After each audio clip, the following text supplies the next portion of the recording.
la clé en fait dans l'entrepreneuriat, c'est pas d'avoir la meilleure idée et de trouver la recette et de derrière se dire ok c'est bon je vais y arriver. C'est de tester en fait petit à petit. Bonjour à tous, bienvenue chez J'aime entreprendre. Aujourd'hui pour le Get Talk, on accueille Wadi Maninou, fondateur de Phoenix Mobility. Bonjour Wadi, merci d'avoir accepté l'invitation une deuxième fois. La dernière fois qu'on s'est vu, on avait parlé de l'alliance entre le manager et l'ingénieur pour les projets durables. Et là, on va un peu plus se concentrer sur ta startup Phoenix Mobility. Alors pour commencer, donne-moi un chiffre entre 5 et 30. Entre 5 et 30, 17. Tu as 17 secondes pour pitcher Phoenix Mobility. Parfait. Donc Phoenix Mobility, c'est une startup à impact qui développe des systèmes pour convertir des véhicules thermiques en véhicules 100% électriques. Avec un double impact, un impact écologique, on supprime du CO2 parce qu'on n'a pas à reproduire un véhicule, et un impact économique puisqu'on divise le coût d'accès aux véhicules électriques et puis du coup on donne accès à tout le monde à un moyen de mobilité propre. Parfait. Et comment est venue l'idée de Phoenix Mobility ?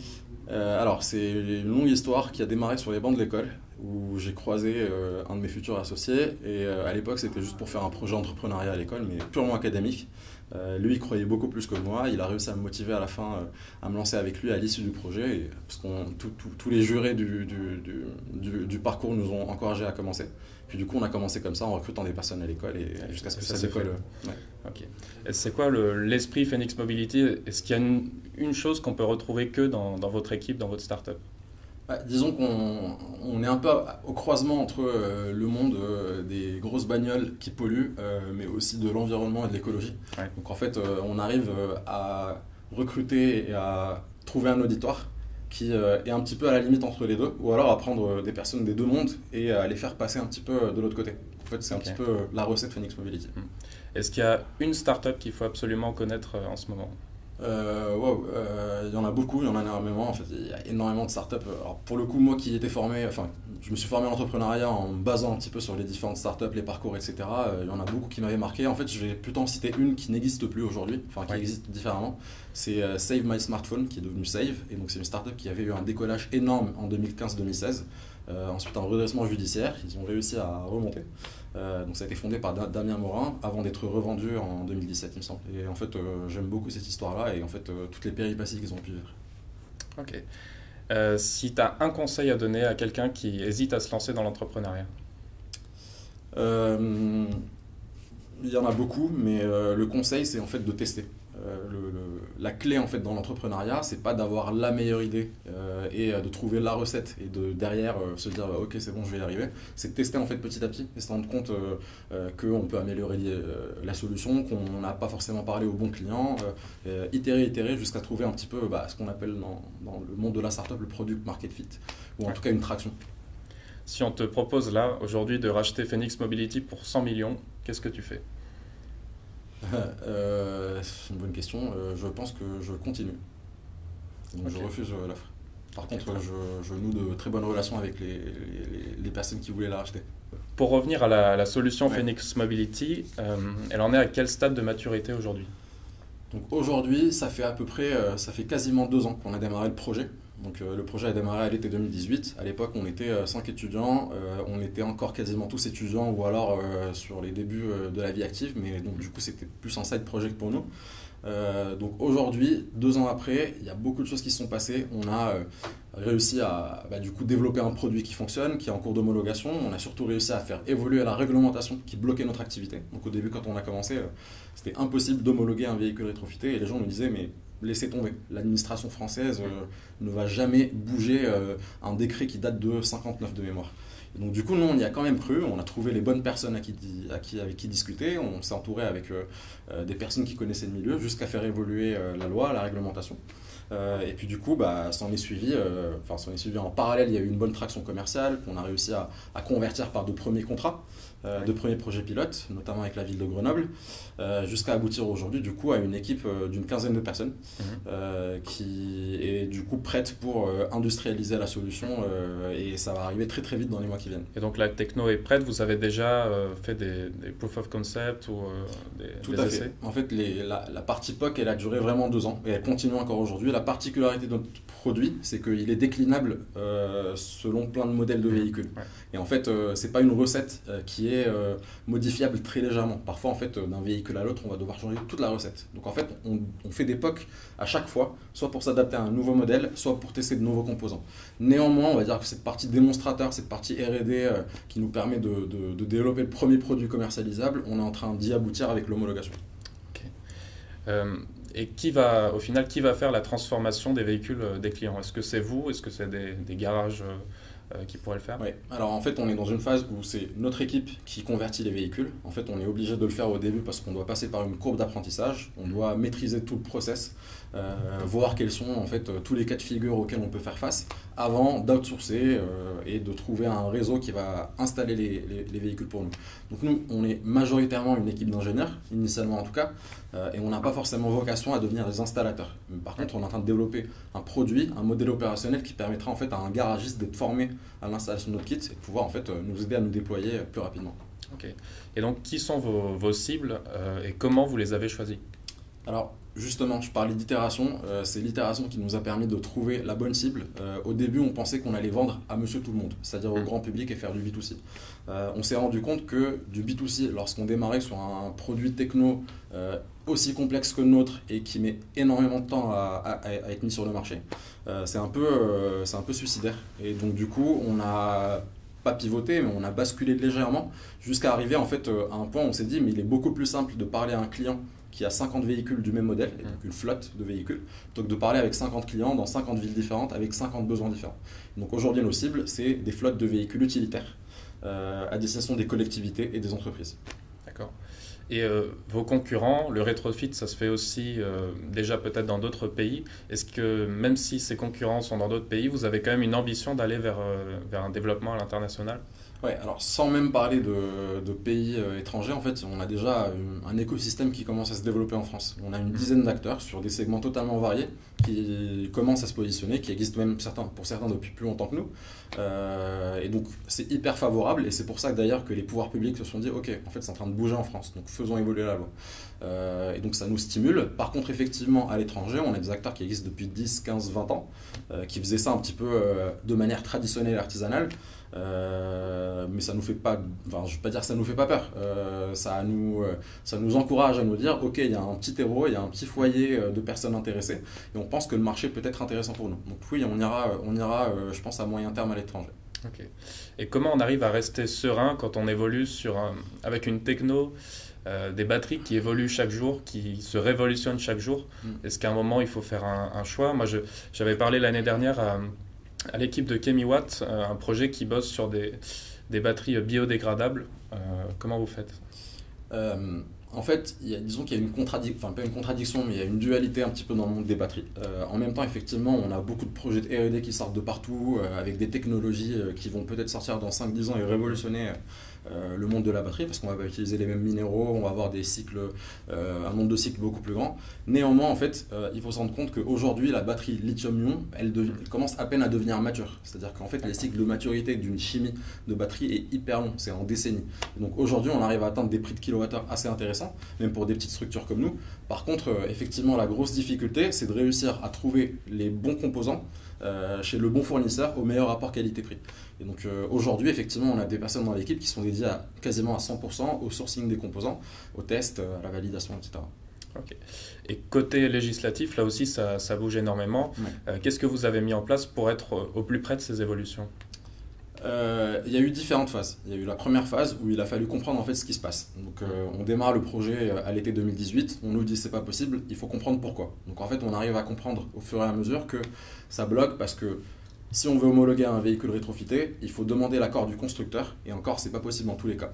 Donc déjà il y a eu une phase on va dire de compréhension d'état de l'art, enfin pas vraiment un état de l'art, mais de compréhension de la situation et du contexte. Ensuite on a eu vraiment deux manières de réfléchir. On s'est dit soit en fait on attend et on verra, ça va évoluer, etc. Soit en fait, non, alors c'est pas vraiment ça. Soit en fait on fait des rencontres avec les pouvoirs publics et puis on essaie de leur glisser ça dans leur oreille et ça va évoluer. Soit on essaie de trouver des manières un petit peu contournées pour mettre nos produits sur le marché et ça nous permet un petit peu de tester l'attraction par rapport à notre produit. Donc on a opté pour les deux solutions en réalité.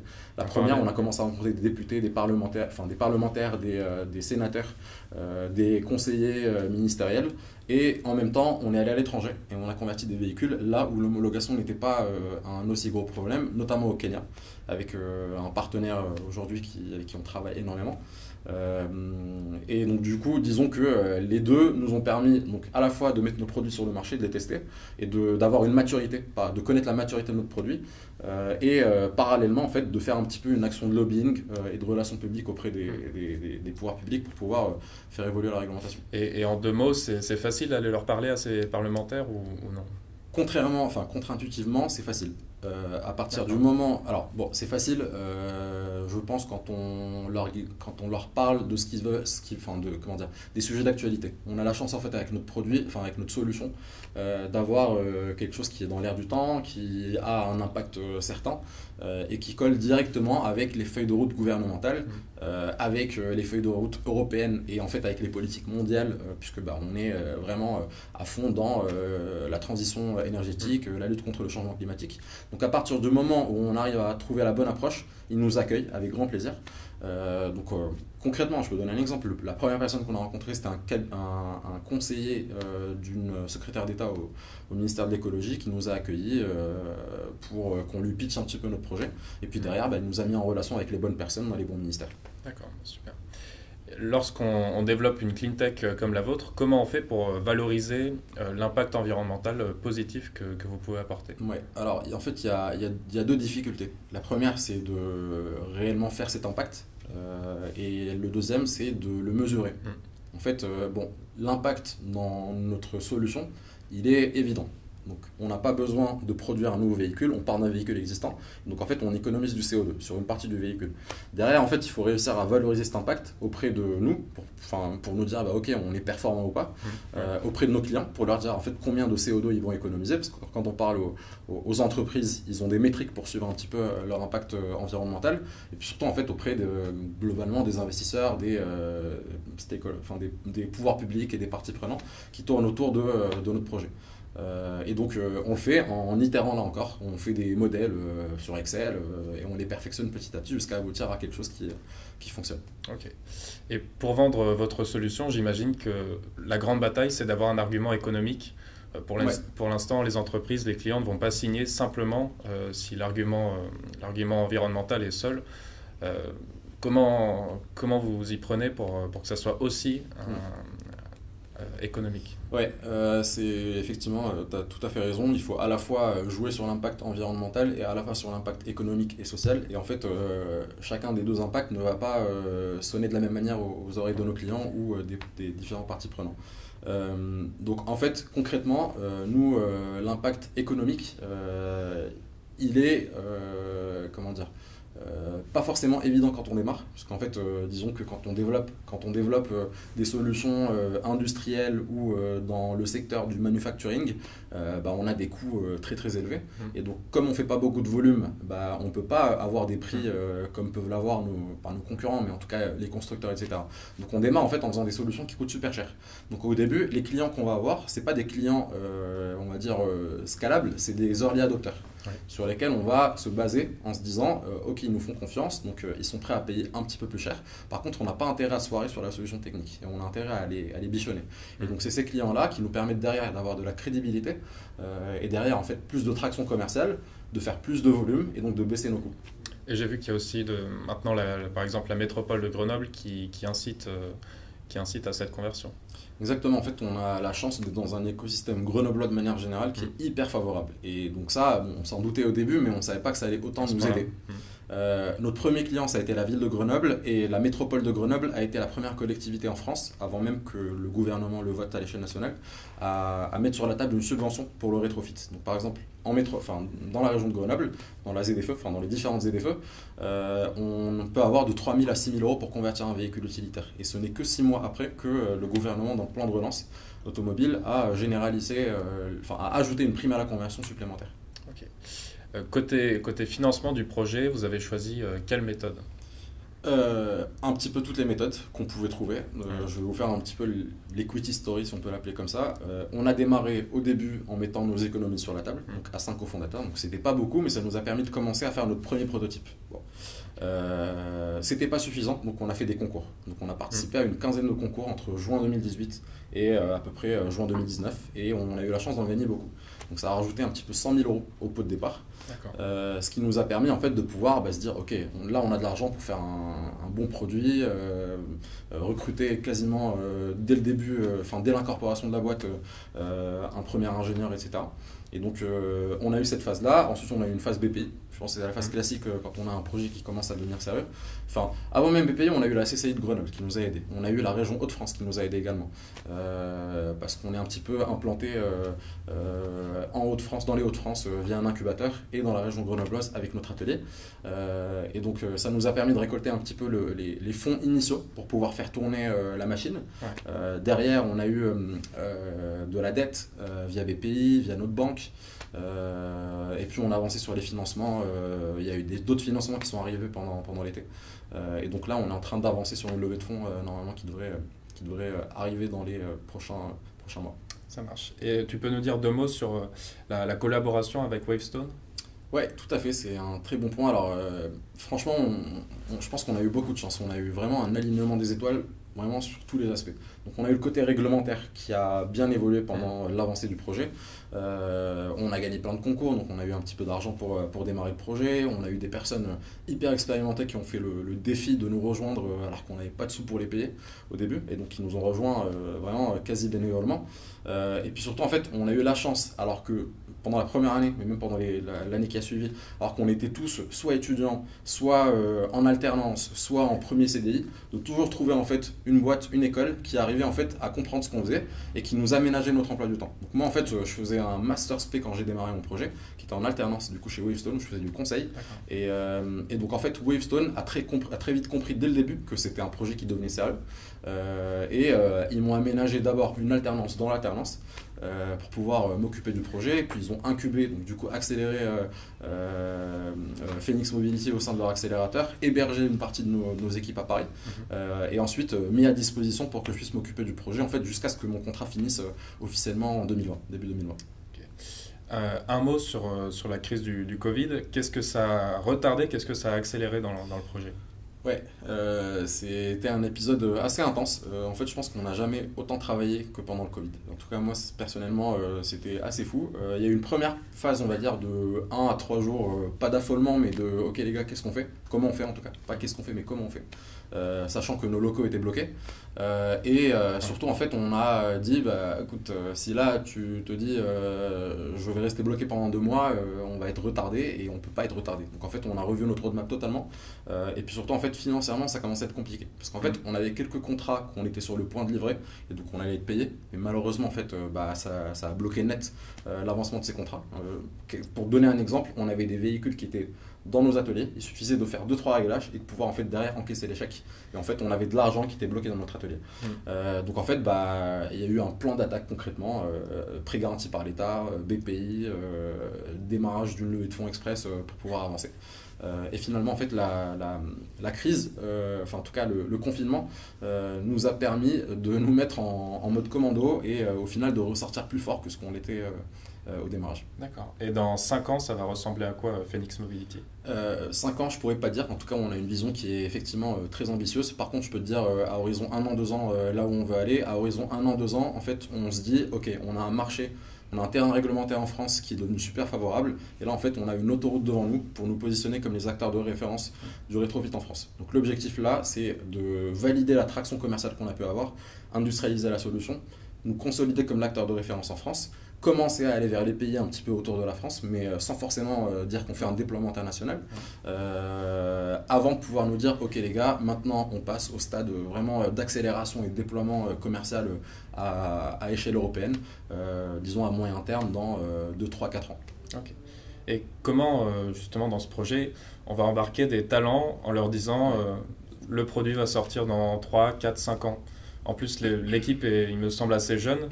C'est une époque en général où on bouge beaucoup. Comment tu as pu gérer ça? Ouais, alors bon, la particularité de notre équipe, c'est qu'effectivement, on a beaucoup de personnes jeunes, mais on a surtout beaucoup de salariés expérimentés qui nous ont rejoints au fur et à mesure. Donc c'est assez marrant, mais sur une quinzaine de personnes, on est donc 5 cofondateurs qui sommes jeunes, on va dire une moyenne de 25 ans, même un petit peu moins.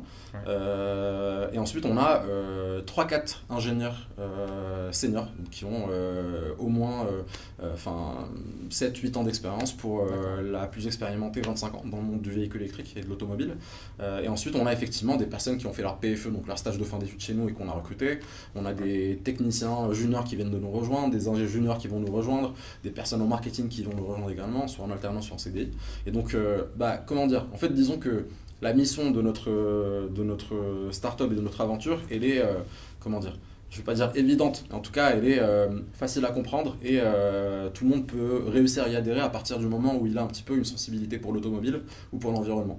Donc en fait, l'objectif, c'est de donner effectivement un objectif lointain, enfin en tout cas un objectif long terme, qui est les gars, écoutez, on veut agir sur la transition du secteur du transport, on veut réduire les émissions CO2, on veut démocratiser le véhicule électrique, et derrière, en fait, de donner des petits jalons, petit à petit, pour dire aux gens, écoutez, en fait, à 6 mois, on sait où on veut aller, et donc du coup, tabassons pour pouvoir y arriver. Ça donne envie de rester et d'aller exactement. Concrètement, notre méthode de suivi, de management, en tout cas de suivi d'objectifs, c'est à horizon trimestriel. Tous les trimestres, on ne redéfinit pas nos objectifs, mais on redéfinit nos priorités.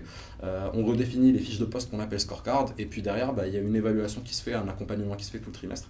Et donc à la fin de chaque trimestre, on sait si on a été bon, si on n'a pas été bon, ce qu'il faut remettre en question. Et on met carte sur table et on se réinvente un petit peu tous les trimestres. Okay. Et donc toi, tu as intégré une école d'ingénieur en 2014. Ouais. Si on t'avait dit à ce moment-là qu'un jour tu laisserais cette casquette d'ingénieur pour plutôt prendre la casquette de CEO, qu'est-ce que tu en aurais pensé? Alors, CEO, c'est un grand mot, mais disons entrepreneur qui... Dans l'aspect, dans la partie business. Exactement, dans la partie business, gestion de projet, management, etc.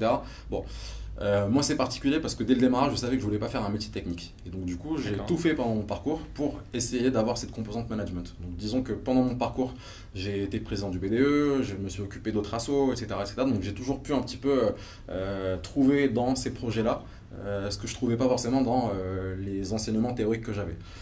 Par contre, en fait, je ne me serais jamais imaginé qu'en sortant d'école, je montrais une boîte. Ça, c'est certain. Ouais. Même d'ailleurs, quand on a commencé le projet académique avec mon cofondateur, lui voulait à tout prix se lancer. Moi, je ne voulais pas parce que j'avais ma carrière corporate qui était en route. J'avais mes stages, mes alternances, etc. Et en fait, vraiment, 2 jours avant que nos chemins se séparent, il arrive à me convaincre. J'appelle le stage que j'avais signé pour l'été 2018 pour dire désolé, j'annule. Je négocie avec mon école pour remplacer ce stage par le projet entrepreneurial. Et encore là, je me disais, dans tous les cas, c'est pas grave, j'ai mon master SP après, j'aurai ma boîte, etc. Enfin, j'aurai mon alternance, donc c'est pas un problème. Et en fait, petit à petit, très vite, au bout de 1, 2, 3 mois, on se prend au truc et ça devient un peu une drogue. Et donc, du coup, au bout de 6 mois, j'étais convaincu que j'allais me lancer dans la boîte. Et là, tu parles en 2018 du moment où tu étais à l'école d'ingénieur, où tu as aussi fait un cursus dans la finance ailleurs. C'est ça en fait. C'était ça. Ouais, il y a eu une transition en 2018 où donc, du coup j'ai fini ma première école d'ingénieur où j'ai été en faire une seconde, mais qui est plus une école d'application qui s'appelle donc l'IFP School, et où en fait mon master c'était énergie et marché. Donc en fait je faisais de l'économie de l'énergie, de la finance appliquée au secteur de l'énergie, et qui en gros prend plein d'ingénieurs issus un petit peu de tous les backgrounds et les forme au métier de la finance et de l'économie appliquée à l'énergie. Super, merci beaucoup pour tes réponses. Tu as peut-être encore un dernier mot à ajouter, un petit message à faire passer? Écoute, je t'encourage Guillaume et toute ton équipe du coup dans justement cette série de vidéos qui m'a l'air super. Je sais que vous avez eu et que vous allez avoir des invités super, donc continuez comme ça. Et donc c'est assez symbolique pour moi de venir faire ça en fait avec toi, puisque effectivement, comme je te le disais tout à l'heure, le premier concours qu'on a gagné et où on a eu un vrai chèque de 10 000 €, c'était le concours J'aime entreprendre qui avait eu lieu en mars 2019. Et donc ça a été un petit peu le démarrage, on va dire, de un petit peu, j'allais dire des succès qui ont suivi, mais en tout cas des premiers succès qui font plaisir à l'équipe et qui les motivent. Ok, donc on te verra au festival 2021 le 30 janvier. Avec grand plaisir. Parfait, merci beaucoup. Merci à toi.